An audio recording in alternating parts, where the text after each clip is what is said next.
by its leader, Alexander Penyumak, insists it will subject all bills to strict scrutiny, arguing that the House must not be rushed into passing laws without adequate consideration.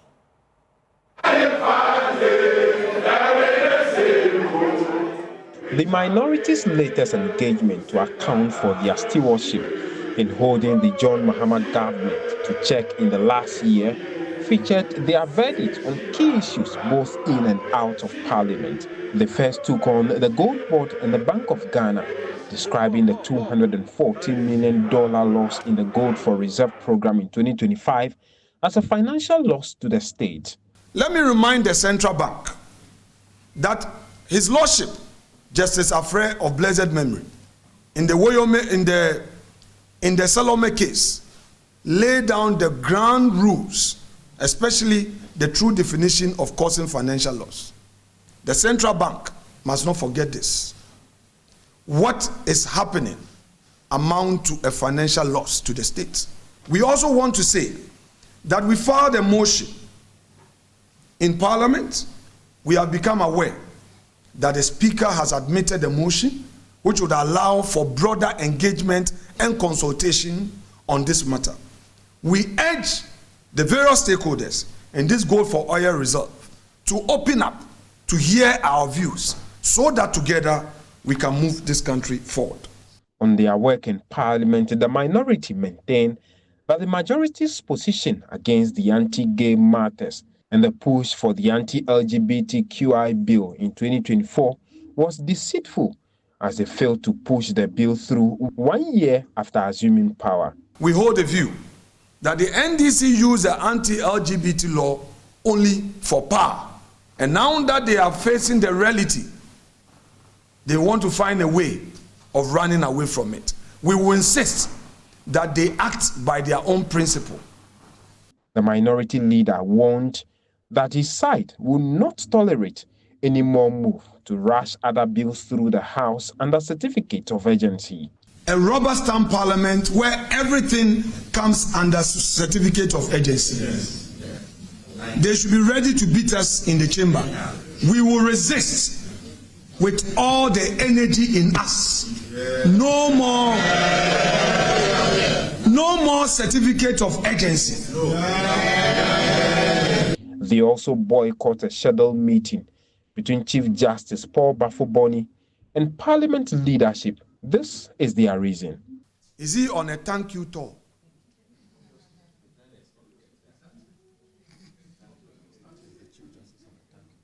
Is my Lord Bafo-Boni on a thank you tour, thanking the government for appointing him as a Chief Justice? And we hear today he is coming to Parliament. We, the minority, don't see him as a tolerant head of the judiciary, because members of the minority came under attack when we criticized the processes leading to his nomination. We will therefore not be part of his thank you tour. If he wants to engage us, our offices are open. He should come and engage us, and we'll let him know things that we find wrong. All eyes are on Alexander Penyumak and his side of the House on what posture they will adopt in enforcing these threats as Parliament reconvenes in early February. James Savaji, Parliament House, Accra. The Majority Chief Whip Roxy Nelson Dafiamapo has rejected the position, stressing that Constitution and standing orders do not permit any side to obstruct parliamentary business once urgency procedures are properly invoked. He says the minority's posture amounts to grandstanding rather than lawmaking. A minority leader saying, which part of the Constitution gives him such he can stop the government from introducing a bill in pursuance of Article 108, 106 of the Constitution and the certificate of urgency, using what means? When he was a minority leader, how many bills didn't he introduce under certificate of urgency? Who questioned him? How does Afenyo think that he can get up and talk like the way he's talking? The number of bills that his immediate predecessor, the Honorable Oseche Mensah, to pass under certificate of urgency in this Parliament. How many bills has the NDC government pass within 2025 and the certificate of agency. As a result of which he thinks that he can mount a platform and steal all those things. If he has any material thing to say, he should say so. In any case, he's also confused.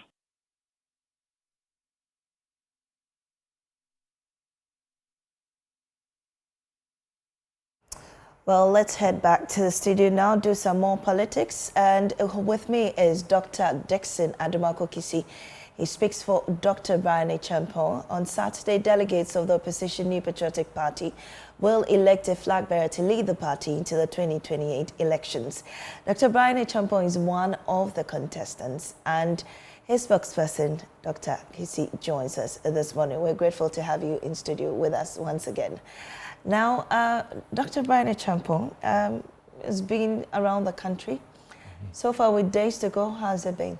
How will you describe his campaign? Well, let me say hello to your viewers, and more importantly, this last hour, the delegates who will be voting. I must admit, when we started off this campaign, it was very difficult and seemed unsurmountable. Right. But over the past 4 months, we've been able to come to their various homes through all kinds of means, either in person, which he's visited all 276 constituencies in this country, or by virtue of television, radio, social media, TikTok handles, and all the various avenues of coming to them.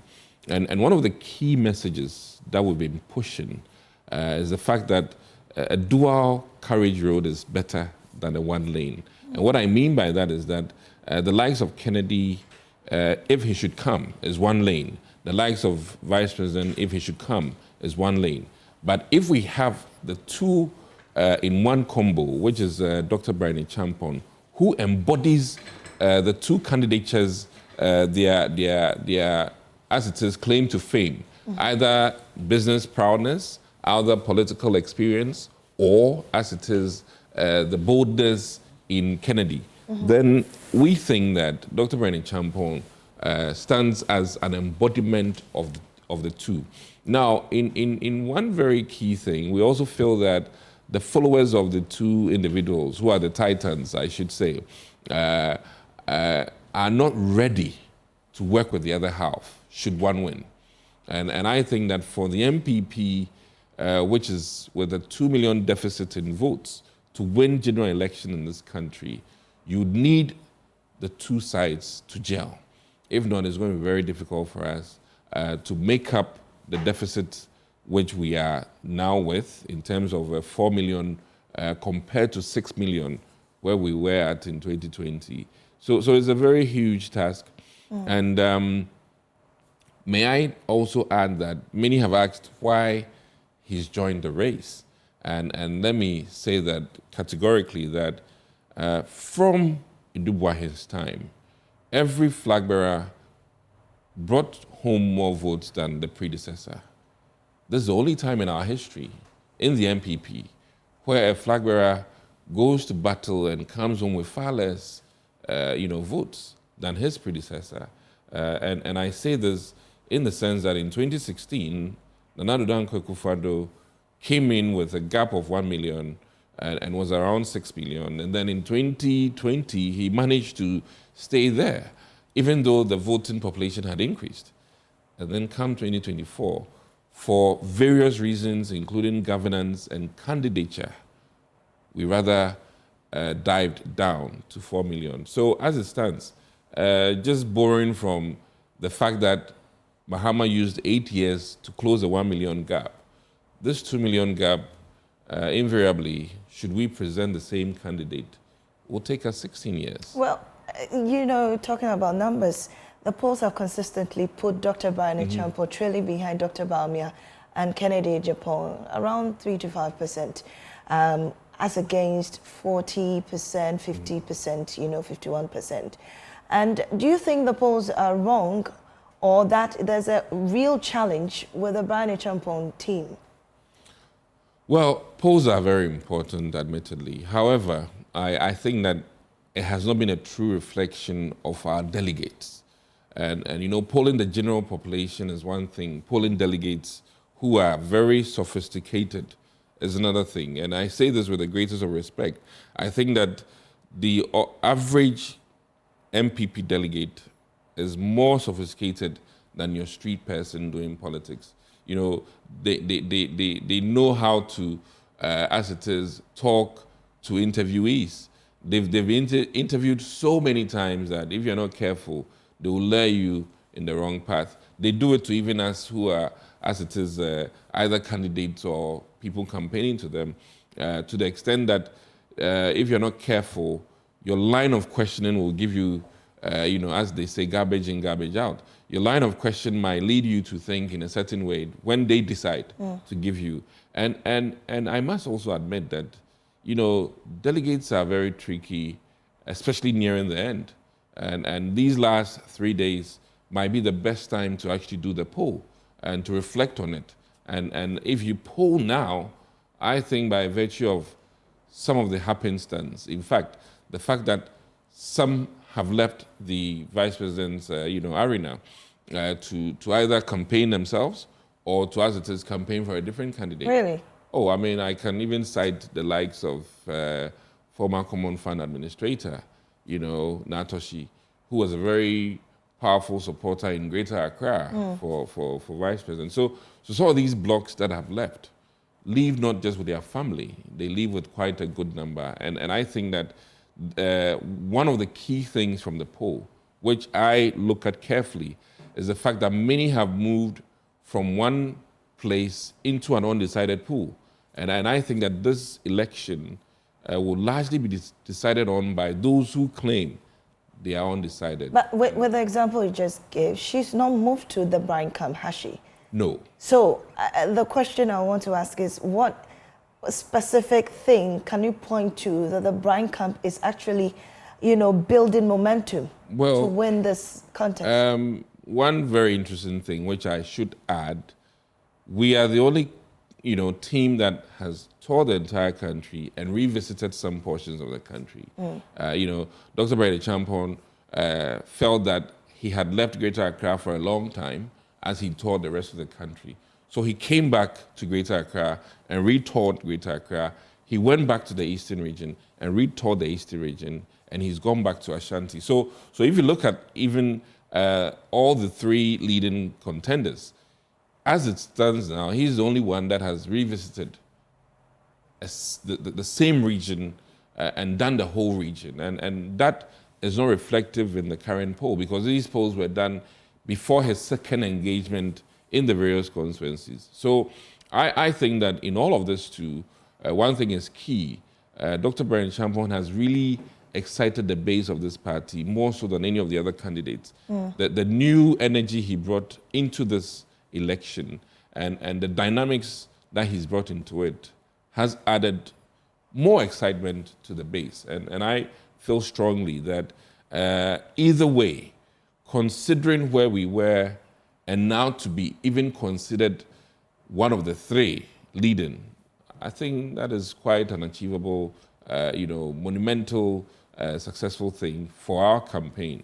And I really think that in the few days left, depending on the engagements that the various candidates will have with the delegates, it will be so telling. If we're not careful, which I'm hoping against, there might be a runoff, and then many things may happen. He has that clout to run into a runoff. Well, what I'm saying is that there might be a runoff in the sense that I saw some polls even putting the leading person at 45%, you know, and in this game, you need to be above 50% to win. But aggregately, when we put these polls together, Dr. Bawumia is hovering around 51%, you know, and so he still has a commanding lead over your Brian Echam. Well, this happens to be so, not surprisingly, in the sense that he's run elections before, and that leverage. Better known, and he's that because leverage, of that, he's better known. So why will a delegate, you know, choose Brian Champon over a better known candidate like Dr. Bawumia? No, you see, it's not about. Maybe you might say that after 16 years in politics, in terms of being at the limelight, you're known. You can admit that. But the thing is that, what are you known for? After all of the 16 years, we rather ended up with a dip in our gains. And that is why I think that a new face will sell better for whatever reasons. In as much as Ghanaians knew him for 16 years, the results spoke, not in favor. And for that reason, you may be known for the wrong reasons in life. Though, it is what it is. So I'm more inclined to think that looking at all of the MPP presidential candidates in the past, nobody had ever been, as it is, vice president before running. And he had the privilege of being vice president or even a running mate. And that total 16 years gave us 4 million votes. But if that's the argument you're putting forward, somebody could also say that President Mahama, who is president now, did not really do well in the 2016 election. He came back and he's been re-voted into power, to come back. In fact, come back after 8 years. They come back after 8 years. However, he still came back. Yeah. So even if Dr. Bawumia has a dip now and he comes back again, he has an appeal with the larger popularity. And so if the NPP chooses him, he has a better marketing, I think Mahama, advantage over your client. Mahama year on was not dipping from 4 million to 2 million. And that is very important. Mahama was adding on, except for the fact that the MPP was also appreciating. From 1 million, the second election was literally under 500,000. So invariably, either the MPP lost some or Mahama added on. Right. So that argument really doesn't necessarily, we're not comparing very well, in the sense that Mahama was increasing. If it's even by 50 votes, he was increasing. He didn't go down. There's the only one case where our fresh candidate at that time, Dr. Bawumia, rather dipped by 2 million votes. And in all of this, I also think that Ghanaians also get tired sometimes of seeing the same face over and over. And even in politics, it's very well known that for the MPs, for instance, the longer you stay, the less you vote. I mean, it's just by nature of politicking. So I think that we presented a new candidate in the person of Dr. Brani Champong, who is very resourceful, very careful in his, oration, and he has the knowledge base, has the business experience, has the political experience, and is, with no encumbrance to one particular faction. And I think that when we should vote and vote for bringing the party together, then the candidate that will do that for us will be Dr. Brani Champong. Dr. Kisi, let's pause. We'll head now to the Lands Ministry, where the Vice President is making a tour with the Lands Minister there. We'll go there briefly and then we'll come back.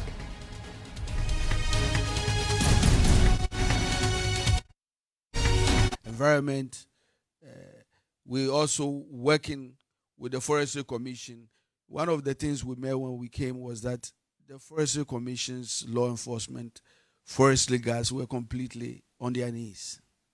And so we had to retool them, we had to start motivating them and give them the tools they need. I'm happy that we're making a lot of progress. And I can tell you that the 9 forest reserves have been reclaimed from the red zones. And they are now in the safe zone. Illegal timber, that has been a headache. We are also working to snap that. We've just inaugurated a national timber monitoring team to deal with that.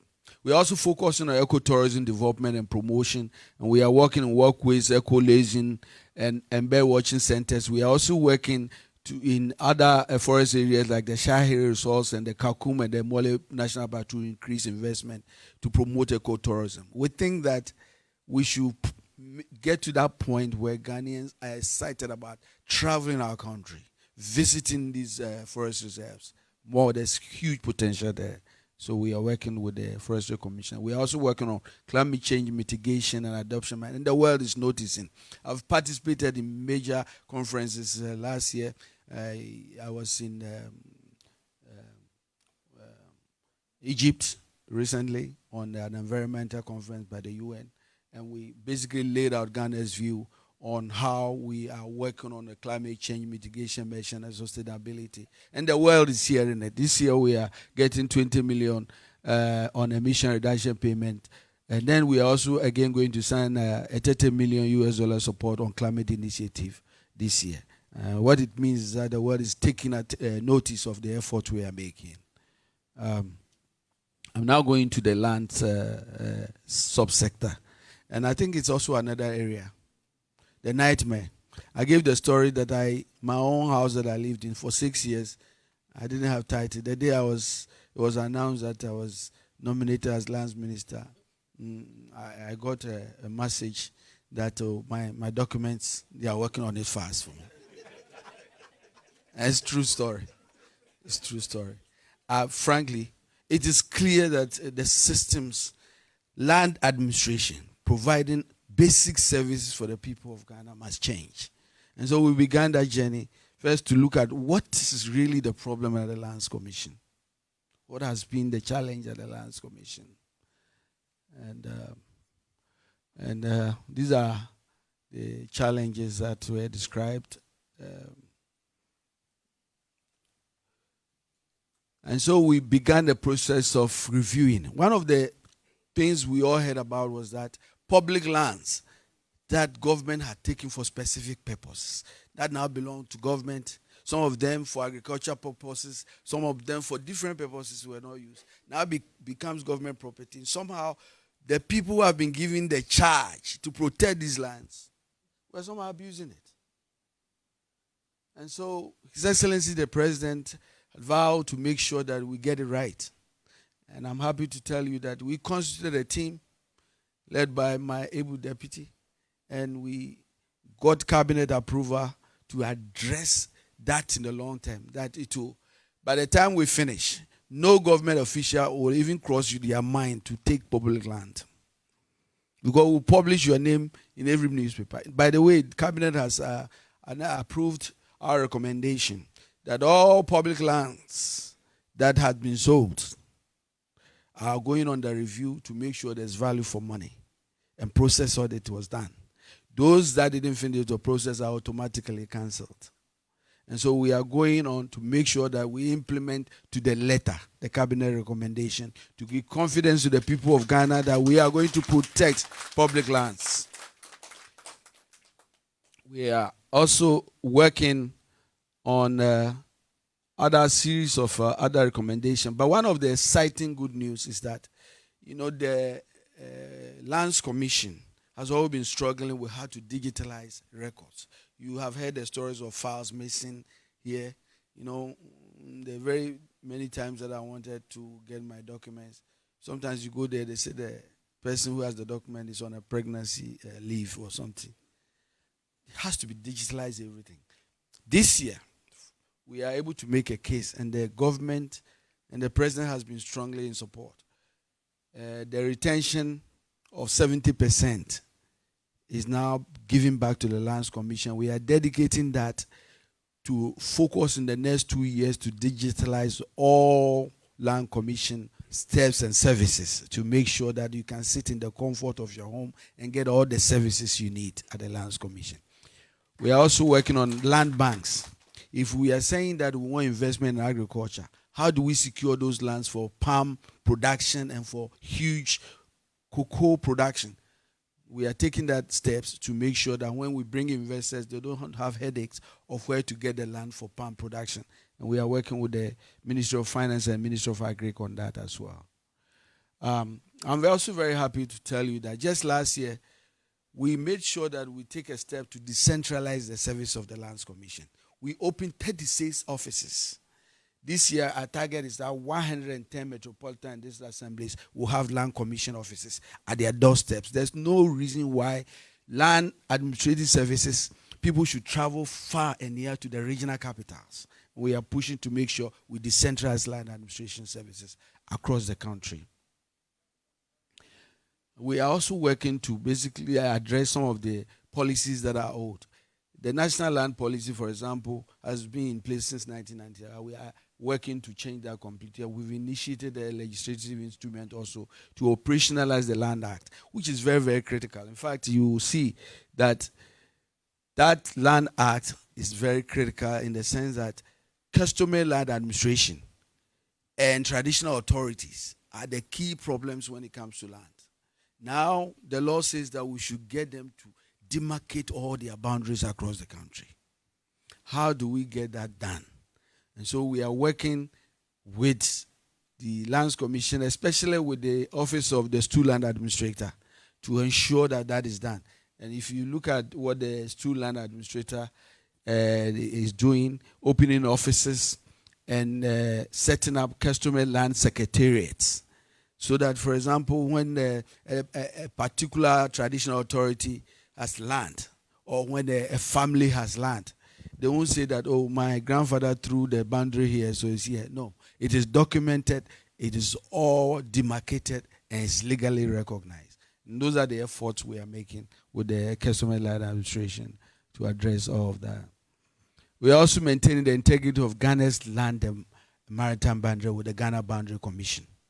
The ultimate lessons we learned with our boundary dispute with Côte d'Ivoire is that we must work to ensure that our relationships, our boundary and maritime boundaries with Ghana, Côte d'Ivoire, Ghana, Togo, Ghana, Nigeria are all secured. And we are making every effort to address that with the Ghana Boundary Commission. We've made a lot of progress. If you look at what we've done last year, we work with them in the Jomoro and Awoyun district to basically identify the pillars to make sure we are all on the same page on where our boundary lines are. So we are working with them on that. We now go to the big elephant in the room, which is the mining sector.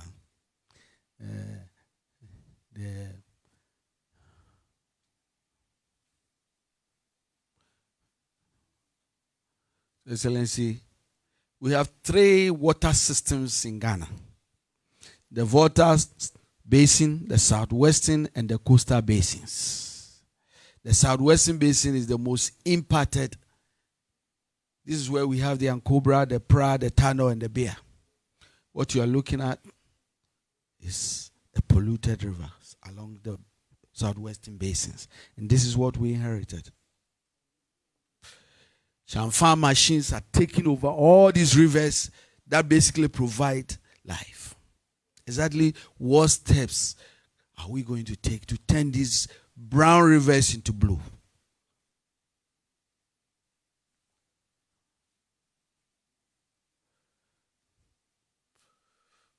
Excellency, what we saw there, I wish it's just brown, that's it.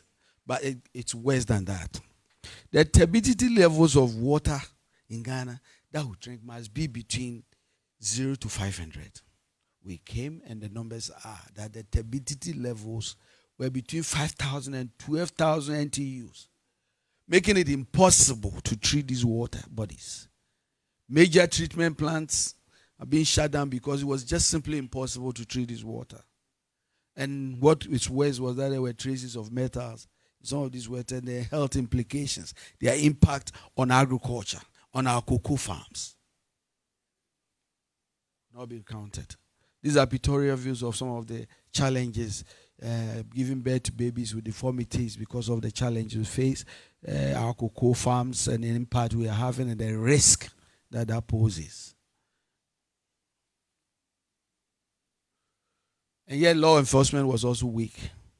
These are the things we inherited. In fact, if you look at the statistics there, this was a 2-year statistics. 845 arrests for anti-illegal mining galamsey, 35 prosecutions. That's 4%. So there was a lot that needed to be done if we were going to turn the tide in this fight.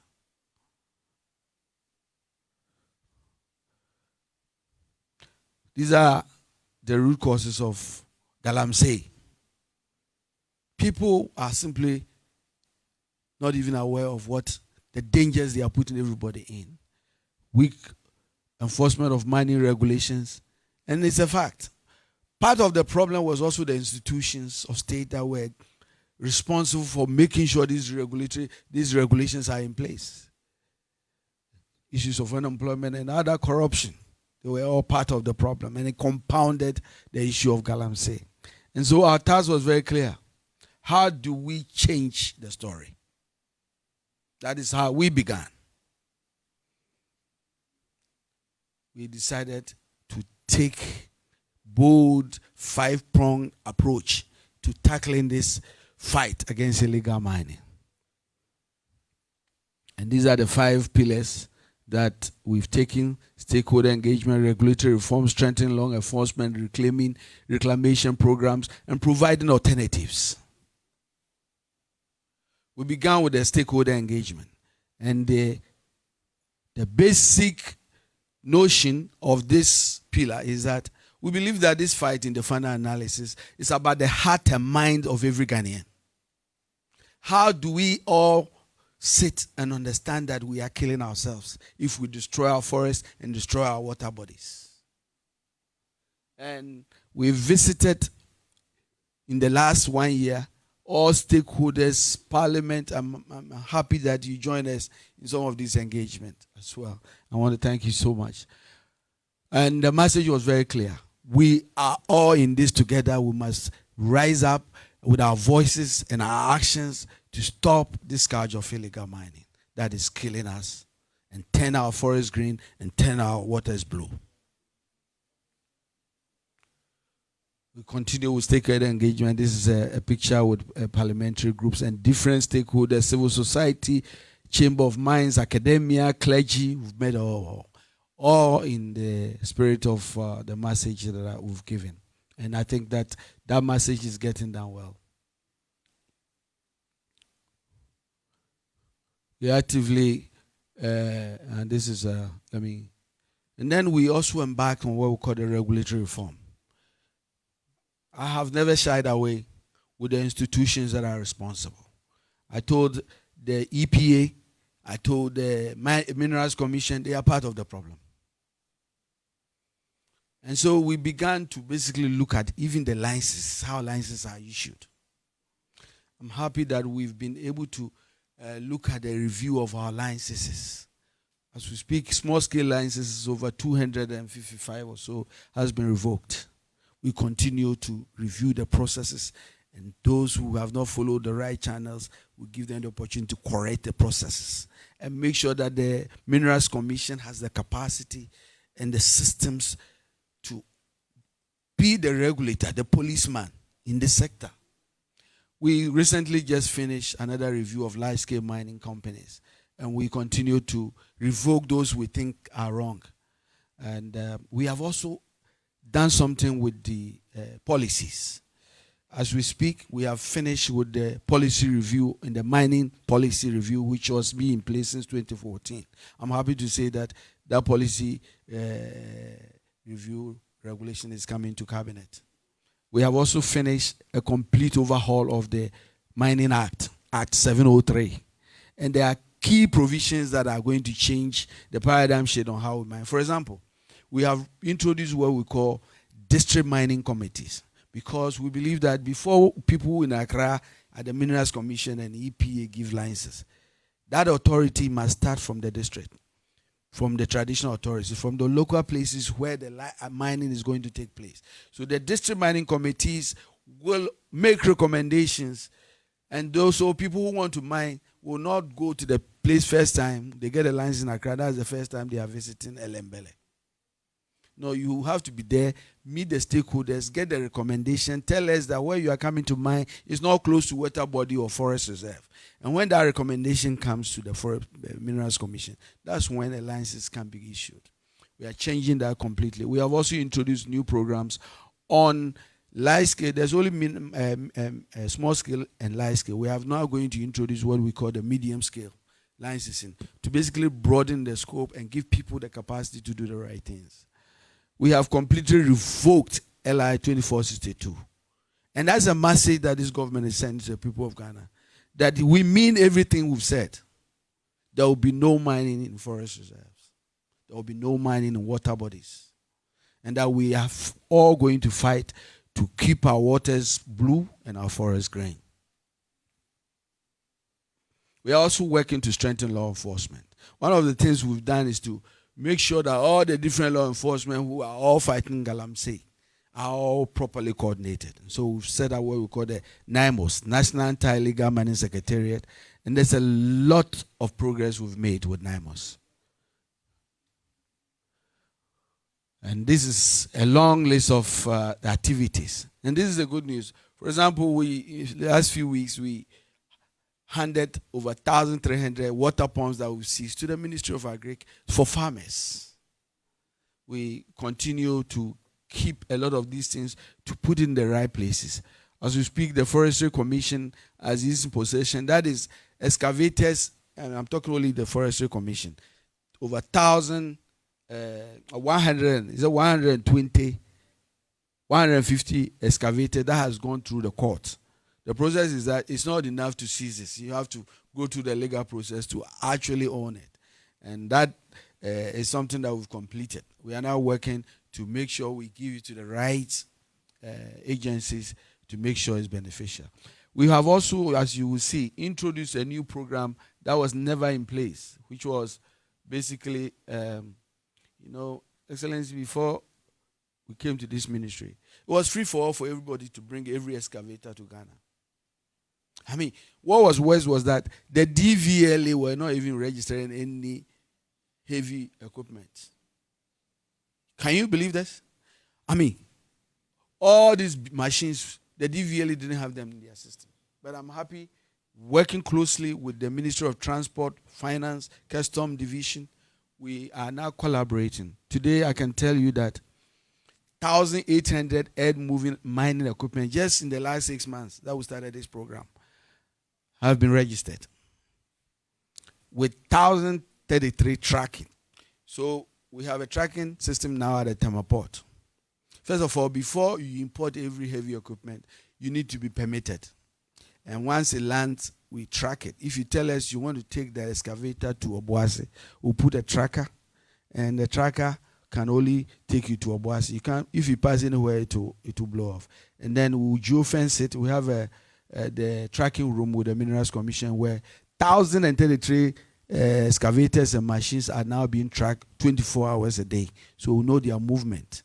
We believe that the goal is that ultimately we are going to have a strict control of every heavy machinery in Ghana, so that we are very sure excavators which are coming in the country are coming for specific purposes.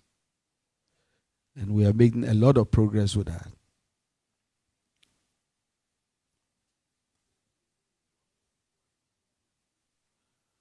We are also working on reclamation, which is the fourth pillar. And I've talked about the Tree for Life initiative, and I've talked about the reclamation that we've done. We've made modest progress with some of the river bodies. You will see my lovely initiative, the Blue Water Guards initiative. The Blue Water initiative is not only to work on decommercializing, but also making sure that we have cadre of dedicated young Ghanaian patriots in the riverine areas to basically stand up for the people of Ghana, protecting our river bodies. That's what we've been working on. And we've made a lot of progress with that as well.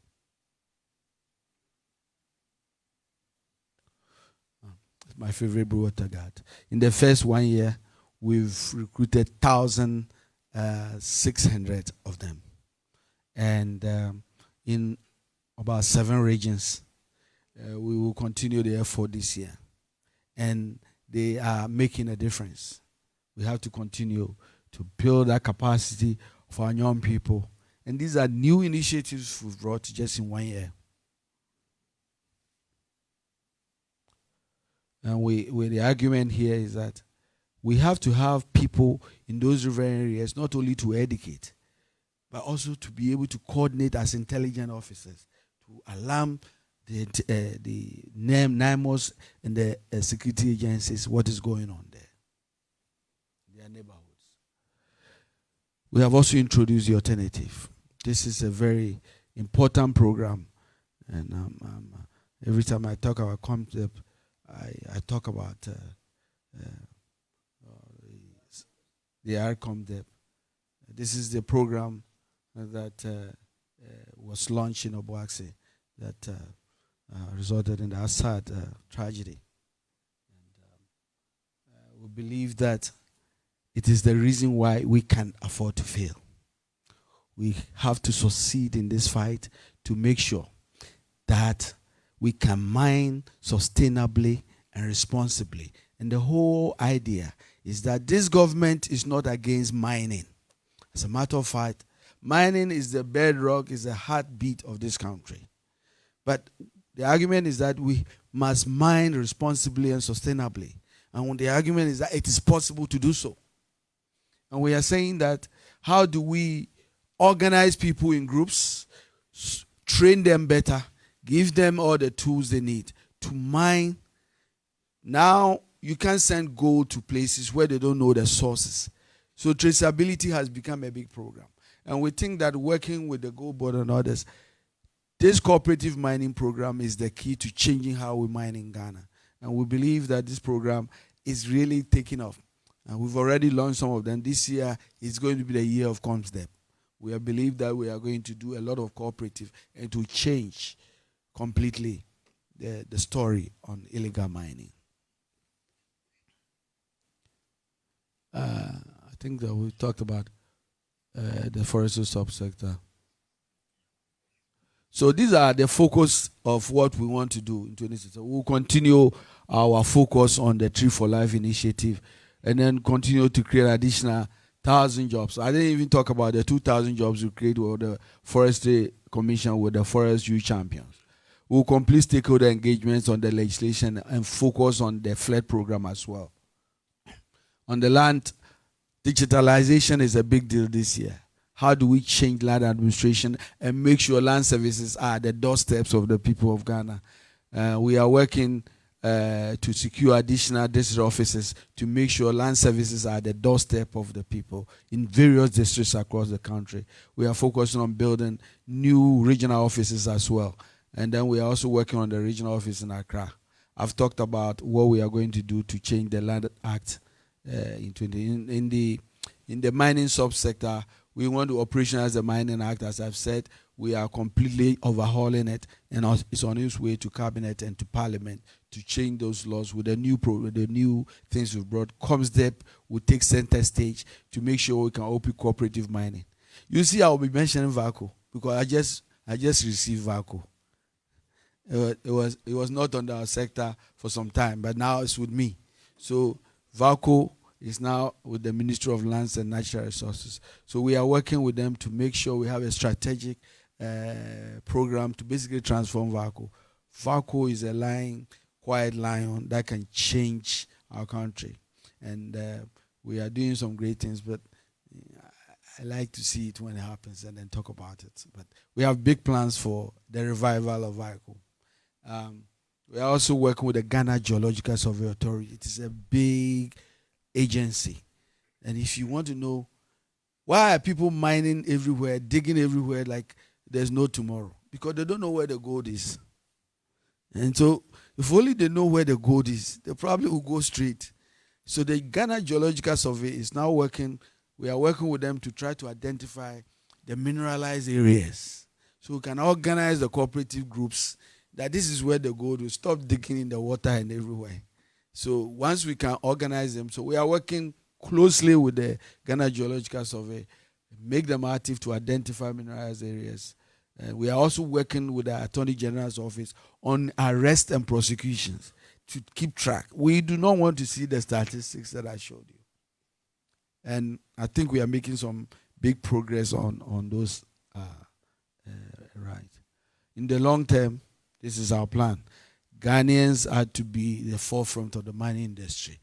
Be leaders, make sure that our resources is not only empowering us, but we are protecting our water bodies and our forest reserve for future generations. I thank you very much.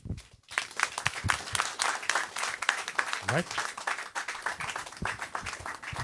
Ladies and gentlemen, you just heard the Minister for Lands and Natural Resources giving brief updates on the achievements so far and then the projections for 2026. Excellency, we shall now cross over to your end and take your comments and responses. You were doing so well, so you didn't need me to.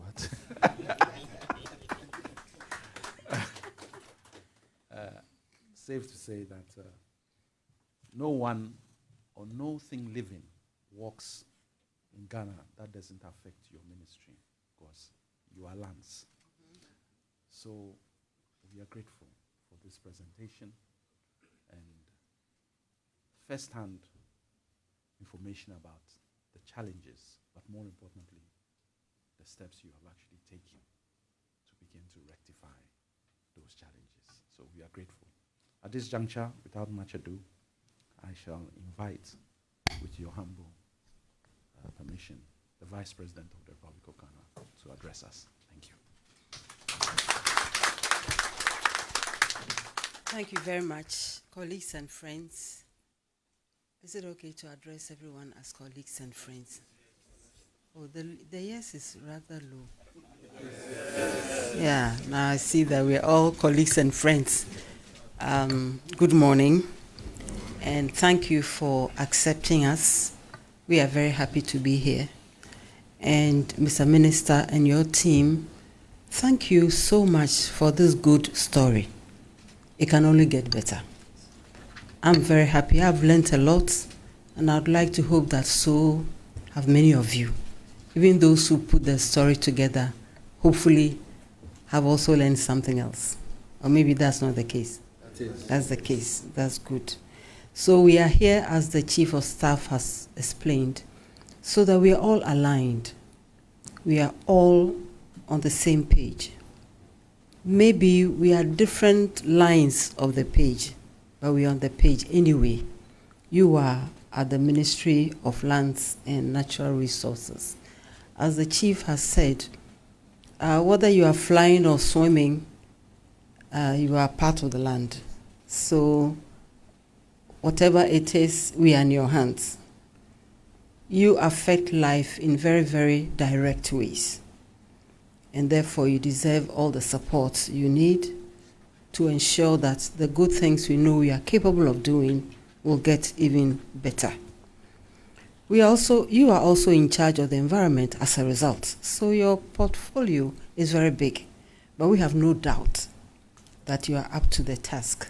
So our job is to encourage you, to congratulate you for what you've done so far, and to encourage you even to do more, and to let you know that we trust what you are doing, to assure you that we have your back. We are there to support you every step of the way. As the Chief has explained, it's good that we get the reports, but we are also thinking that it helps for us to come to you, to put some names to faces, to encourage you to think that, yes, we are always there for you. We are not in a distant place, receiving reports written by faceless people, but you are the people doing the work. And not only those of you who are here, I always want to insist, so many others who are not in this room, but who are part of the story, the success story that today we are sharing. I take note of the interventions you are making, the 5-pronged one, the number of football fields, 8,000 or so. I mean, it's difficult to imagine, but that's what it is. And so retrieving some of them is an important success story, and we want to encourage you to do even more. And in terms of reclamation or taking care of our environment, it is not only a moral imperative. We're talking about our survival. Okay. When you hear that a woman has gone through all the difficulty and has delivered a baby in this shape, it's not a funny story. And this is not something we should be encouraging, for any reason. And even if you made the money, how are you going to translate the money into that kind of satisfaction? So setting up the teams is very, very important, and I want to commend you to do even more, that we are talking about our lives. It's not that I don't live in this area, but you will benefit from it good or bad. So it is something that we should all be very, very interested in protecting our environment, is protecting ourselves. You made a comment about the importance of digitizing our material. And you made a comment about sometimes maybe the excuse is that the person has gone on maternity. You knew I'll talk about that. I said, oh no, I should have used a better. So I'll leave you. But, okay, so I'll skip that one. Oh, I hear you were talking about paternity leave. Oh, even that. But I was going to make a plea that when we talk about the land banks, we remember the women. There are many women who want to farm, but who, for all kinds of reasons, don't even have access to land. So if we can reserve some of these land banks for them, they can also contribute their own capabilities to the economy. Thank you very much. So again, I just want to sum up by acknowledging the inputs you've made. You know, decentralizing is very important. Decentralization is not just a joke. That is what solves problems at the basic level, where the life begins. So yes, living in Accra is important, but that's not all there is. So sending the services to where the majority of us live is very, very important. So I want to commend that, that very, very important intervention, very, very important. And so, again, we want you to know that we'll support your initiatives from wherever we are. We will support you because we know you will succeed. So let me close by thanking you again for your presentation, for your efforts, for 1 year you said. Isn't it interesting that we found ourselves here? Yes. So it's happy birthday in a certain way. That we've come just 1 year. We wish you well. And your team too. Is it 16 agencies or so? Yes. Everybody is part of it. We respect your input and we encourage you. You as the heads, your support staff, everyone. We want to thank them for what they've done so far, and we want to commend them to do even more. So, Happy New Year to everyone, and thanks.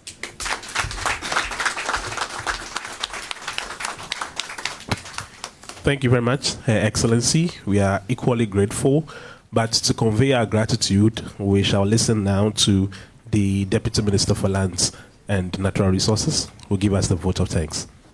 Thank you. Let me seek permission to also introduce a few of our colleagues who were not mentioned. And so we have in our midst here, Madam Victoria Awuni, Deputy CEO, Minerals Commission, Mr. Klu, Deputy CEO, Mineral Commission, and then my good friend Emmanuel Ayuba, also Deputy CEO, Minerals Commission. And we also have one of our hard-working colleagues, Josephine Bedu, Director Research and Statistics. And then we also have our Communications Director and the communication person here, Mr. Aful rather. So mine is to give a vote of thanks. First of all, we want to thank the Almighty Allah for making it possible that this morning we've been able to assemble here. We want to thank him for the gift of our lives, especially the life of our Vice President. We thank God that we started this program very well, and we have also ended very well. So we give praises to him, and we ask that the good Lord will continue to guide our steps and guide our Vice President's steps. On behalf of my minister and the ministry, we want to sincerely thank our Vice President, the Vice President who sets records. For us at this ministry, this is the first time that we have received a sitting Vice President. So that's why I said that she is the one who sets records. We consider this visit as a motherly visit. We have received our mother and nearly said, Mami dende, Mami dende. No, I didn't say it. I nearly said it. Our mother has once again demonstrated to us her humility. She said, colleagues and friends. This is rare. She has demonstrated to us her passion to serve the marginalized in our society, women. You will continue to talk about the virtues that you are living here this morning. We'll not close this session. We only ask that the good Lord will strengthen you, give you good health, give you long life, and that you will continue to serve your nation. Mr. Minister, I cannot also sit down without, on behalf of my colleagues, thanking you sincerely for your good leadership. But for your good leadership, we wouldn't have been able to achieve what we have achieved. Your openness, the way you encourage us, you are very frank, and your hard work brings us here. And we believe that as we move into the next year, this year, as we move on, by the time the Vice President comes here, all the things that we have promised to do would have been reporting and saying that we've done that. So we want to thank you for your leadership. Let me also thank the Vice President's entourage. Again, just as we know that it is our minister's leadership that has brought us this far, it is the same that we know that you are cooperating and working for our Vice President. So we want to thank you to continue. We want to thank you and ask you to continue to put in your best so that you'll be able to achieve what she wants to achieve. I want to also thank my colleagues who are here, staff of this ministry and its agencies, for your hard work and for your collaboration. Today we have seen that the whole Vice President is happy with us, and it is because of the way we work together. I want to call on you to continue to work together. Let's see ourselves as a family, and let's work together for the betterment of our nation. To the security, the media, and everybody gathered here, we want to say thank you. May the good Lord take us back to our various destinations. I'm grateful.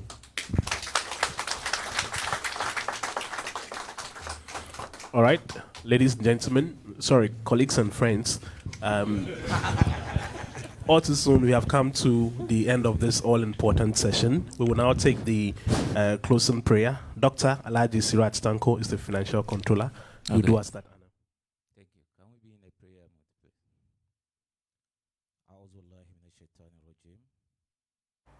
prayer? And that was at the Lands Ministry. So the Vice President, visit the Minister of Lands and Natural Resources. And back here in the studio, I still have with me Dr. Adomako Kisi, who speaks for the Barony Champions Camp in the NPP's race for a flag bearer. Dr. Adomako Kisi, we're grateful that you're still here with us. We've taken much of your time. But just to, tell us more about what's happening in your camp. I mean, it's a few days to the D-Day, which is just Saturday. Yeah. I'd like to know, really, to be honest with us. Yeah. You really believe that Brian will win, or there's a matter of positioning for a future comeback? I mean, he made it clear that he's not into test waters. And I think, to borrow from his own words, Dr. Barony Champon is in to win the race. I mean, nobody actually goes into politics positioning himself for another time, but invariably, as Ghanaian politics is, in many instances, you keep going until you win. But as it stands now, some have come once and won. And we know the likes of Liman, we know the likes of even Rollins. So there's always that opportunity to go once and do it once. And I think that should the delegates give him a chance, he stands really tall and can match any NDC person. So in all of this, it's also very important that the delegates be mindful of the fact that whoever our candidate becomes will be matching an outsider. And for that reason, it is very crucial, to borrow from the words of Dr. Baumia, should a Northerner come after a Northerner, it's going to be difficult. And that should be also one of the factors that we need to look at carefully, in the sense that, will Ghanaians agree to having John Dramani Mahama from the northern region, and then another following right after that, somebody from the northern region. These are the words of the former vice president. And I think that that is also very crucial in terms of the strategy for winning the 2028 election. And we need to be mindful of that as delegates as we go to the poll. This is not being necessarily tribalistic. It's just a reality of politicking. And as it stands, I think that all of these factors, more importantly, who will MPP be matching? And if we're matching the NDC, which of these candidates has less baggage? Which of these candidates can machinate against any of the NDC? So if you're to make an elevator pitch to a very skeptical delegate who for all these months have been following and still not convinced, what would you tell that person to change his mind? I think that whilst we're in power, we literally gave away the power. We need somebody like Dr. Brene Champon, who is security conscious, intelligence conscious. That is his field. And to wrestle power from the NDC is not going to be your usual talk. You know, just rhetoric. No, we need somebody who has the means and ways to, as it is, get us seats in Parliament, and then in addition to that, we get the presidency. From 88, we need to lift ourselves back to about 137 again or more. Then presidency is guaranteed. In this country, if you cannot win the parliamentary seats, forget presidency. And I think that one of the core strengths of Dr. Brene Champon, compared to the other candidates, he took 25 seats to war and brought home 24, unlike all the others, to the extent that even with the vice presidency, Bahama entered his zone and took 3 of his seats. So I'm mindful and I'm guided, and I think that if not for anything, the delegates should look at a candidate who can win us more seats in Parliament, and then we are getting nearer and closer to winning the presidency. 2028 is not going to be easy. As a serious political party, if we don't work on getting our seats, we should forget the presidency. And I think that Dr. Brene Champon, by virtue of his parliamentary experience, he's a 4th-term member of Parliament, by virtue of his experience with Jacob Ichebilamte, he knows MPP, he understands MPP, and more importantly, he's been with us through the mill, and that makes him a very well qualified, capable candidate. And he's a nice guy, for crying out loud. Very nice guy, fantastic. He loves sports, and you should watch him swimming. He's very good. I don't swim well, but I always admire when I see him swimming. Very fantastic. And I think that if you have a candidate who's all-rounder, is good. So soon there'll be major swim meets in Ebitifi, largely because of Dr. Brene. Dr. Brene Champon. Well, I mean, only yesterday we've been hearing from Professor Frimpong Boateng, also Dr. Nyao Talmaklo, making the exhibition, even going to the Supreme Court, that the delegate system must be scrapped. Give it a wider space, for everybody at all to compete, in this race. What do you make, or what do you think Brian makes of this?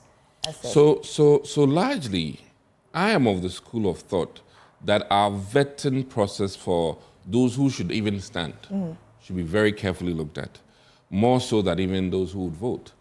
If we embark on a journey where your acumen, your ability to read and write, to answer very rigorous questions are tested before we present you to the people who vote, then you'd get to a point where there'll be, as it is, very capable, well-educated, very knowledgeable people with resources to be even allowed to stand. And I think that if we had done that, in some instances, some of the category of people we have, even in Parliament, would not make it. In the sense that I think that the parliamentary work is quite rigorous, and we need to, as it is, make sure that the candidates that we have what it takes to do parliamentary work, so that we don't lose out as a country. In addition to ensuring that the crop of people we are presenting to Ghanaians are quality, I think that we move from few to more to take this decision. This delegate conference we're going to make this decision, we're well over 200,000. And I think it is a mirror, really, of what Ghanaian decisions will be. If we reduce the numbers or broaden, the NDC experimented that in 2015, I think, and they reverted to using just their branch level people, because managing those numbers is really like running a general election, for just your presidential candidate. But does it skew it to just a little few or a few who may, if you open it up, there's the creativity, there's the more, versatility in the quality of the people. When you open it up, if you're not careful, your opposition party will be the first to take your party cards. And at any point in time, they will rather vote for you, a candidate that will fail your general elections. And that is a worry. So I think that one, there should be very good checks and balances of the candidate we present. And then maybe we should also have very good checks and balances of the people who actually take a decision. I mean, invariably, I think that I will be more long-term thinking in terms of the things that I consider in a candidate, more so than others. And as it stands now, my vote is as equal as anybody who is as clueless as to what politicking is. I mean, I wouldn't be surprised that, if we carefully selected those who vote as a delegate, a lot of people may not cut it. People who cannot even, as it is, be aware of the current happenings in the world or current happenings in the country. And all they know is one way. If they say jump, they say how high. If they say sit, they say how low. Those are not the people that can be making a decision for us and about our candidature. And some of the people who are lost in terms of the understanding of the true history of the MPP fraternity should not qualify. I think that, they will make a case. It's almost as if you tell us Ghanaians that anybody who qualifies and does not vote is in trouble. That is not the argument. In this country, not all of us who are registered to vote necessarily vote. That is why the turnout is always smaller. So I think that it is invariably much to do about nothing, but it's okay to entertain their idea. And the fact that, I think that looking at the Singaporean way, they really check carefully those they present. And that might be one of the ways that we should look at. I mean, the Brits just recently blocked somebody from considering even running an election. And I really think that as a party, where we should move towards to is that we ensure that the creme de la creme, of chairpersons, the creme de la creme, people who truly embody and project what MPP truly is, should be presented to the people for them to vote. And that will sieve some of the, as it is, elements that are are foreign to MPP's tradition. At this point in time, how will you describe the state of the MPP? We are shaping up better. I think after the 31st, as they say, it will be anchored them. After the 31st, many of us will throw engagements and realign with whoever wins. And I think that I must admit, through the entire campaign, I haven't been insulted. I haven't necessarily spoken ill of any of the candidates. I have been more very objective and talking about the system that may help us better. And I'll continue, regardless of a win or lose, projecting Dr. Brady Champon, because I think that his candidature is ripe for Ghana, and no matter what, I will not stop projecting my candidate, because I think that Ghana needs a candidate of his stature with the business experience, the proven government track record, and the knowledge that he has. It will benefit Ghana. In fact, many countries have succeeded largely by a few good men who pushed the country forward. And I can cite the likes of the Bill Gates in the world, who might not have been necessarily even in government, but by the things he's done that are very innovative, have pushed the country. And I must admit that, I think that considering the fact that we need to bring people on board when they are younger, one of the unfortunate bits is that we delayed Nanado so much. And I think that Ghanaians sometimes, we delay so much in allowing people at their peak of excellence to work. And I say this, look at the Macrons, very young. Even Obama was, in his early 40s when he became president of the free world. Look at Trump, and at his age, chaotic. He may have been a very fantastic guy, maybe when he was, in his 50s, to manage the affairs of the country. So I really think that let's trust the youth, you and I. Sometimes it's even rather the youth that are fighting the youth who are trying to get something. The youth, is about time we support our own. We support the young. And you agree nothing against the proposal by the Constitutional Review Committee that the age of the presidency should be lowered to 35? I think 35, not bad. I mean, neighboring countries with the coup d'etat, how old are their presidents? Tuari is less than 40, I think. Yeah. And this other guy with 2 wives. I mean, listen, so I really think that the young, for crying out loud, the entire Facebook company, the guy runs an industry bigger than the entire Ghana's budget. The likes of Zoom, Zuckerberg, Zoom, and all these people. These young guys are running economies bigger than the entire country. So, and let me just cite, it was always interesting to see former President, Nanado with Macron. And I'm like, listen, the guy is younger, his economy is way bigger than us, and it is the nature of things. So I really think that our country need to, as it is, have faith in the young and allow us to govern. And then the elderly ones, shape us as we veer off. And I think that it will help our country grow and grow better. Mujamuno, Abrantier, it helps. It helps, even in sports. Mujamuno. Even in sports. Okay. Thank you so much, Dr. Adomako Kisi, for joining us. Mami, thanks for having me. Grateful, yes. And that was Dr. Adomako Kisi from the Brady Champon camp. That's bringing us to the end of this conversation. We'll take a break. We'll be back.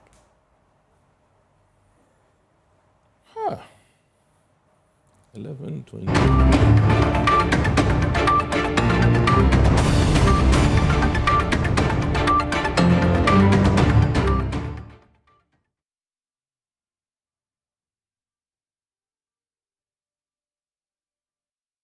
And this has been Joy News Desk with me, Mami Sinyamiche Thompson. There's more news on myjoyonline.com. We see you again tomorrow.